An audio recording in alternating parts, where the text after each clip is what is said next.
মানছি আজিমগঞ্জ থেকে উঠেছিস, তাই বলে হাওড়া অবধি পুরো বসে বসে যাবি তোরা? একবার বসতে দিবি না? মনে দয়া মায়া নেই? আমার মতো একটা বাচ্চা মেয়ে দাঁড়িয়ে আছে, শরীর খারাপ লাগার ভান করবো, অজ্ঞান হয়ে পড়ে যাই তাহলে সিট দিয়ে দেবে। এর যা অবস্থা দেখছি, মোটামুটি শরীর খারাপ কি মরে পড়ে গেলেও জায়গা দেবে না বোধহয় লাশ রাখার। দাদা আবার পেছন দিয়ে ঠেলছো কেন? দূর ভাই, তুই কোথায় এসছিস? মাথার উপর দিয়ে ব্রিজ বানিয়েছিস বাবা। আমি সোজা হয়ে দাঁড়াতে পারছি না, এবার ব্রিজ স্থাপন করেছে মা।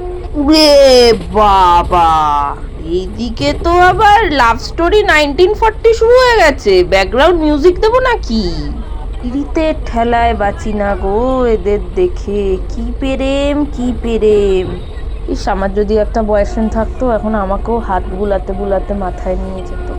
ঈশ্বর, কবে আমাকেও একটা বয়ফ্রেন্ড দেবে তুমি? এরকম লাভিং কেয়ারিং ছেলে চাই, টক্সিক চাই না, মাম্মাস বয় চাই না। কটা বাজে বাবা? কি লেট করছে ট্রেনটা, খিদে পেয়ে গেছে, ভালো লাগে না, বসতে দেয় না।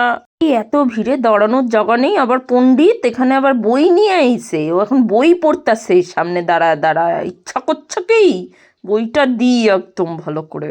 আরে কেউ তো একটু বসতে দে আমাকে, আর কতক্ষণ দাঁড়িয়ে থাকবো বাবা? এখন নামলে বাঁচি, আর ভাল লাগছে না, খিদে পেয়ে গেছে।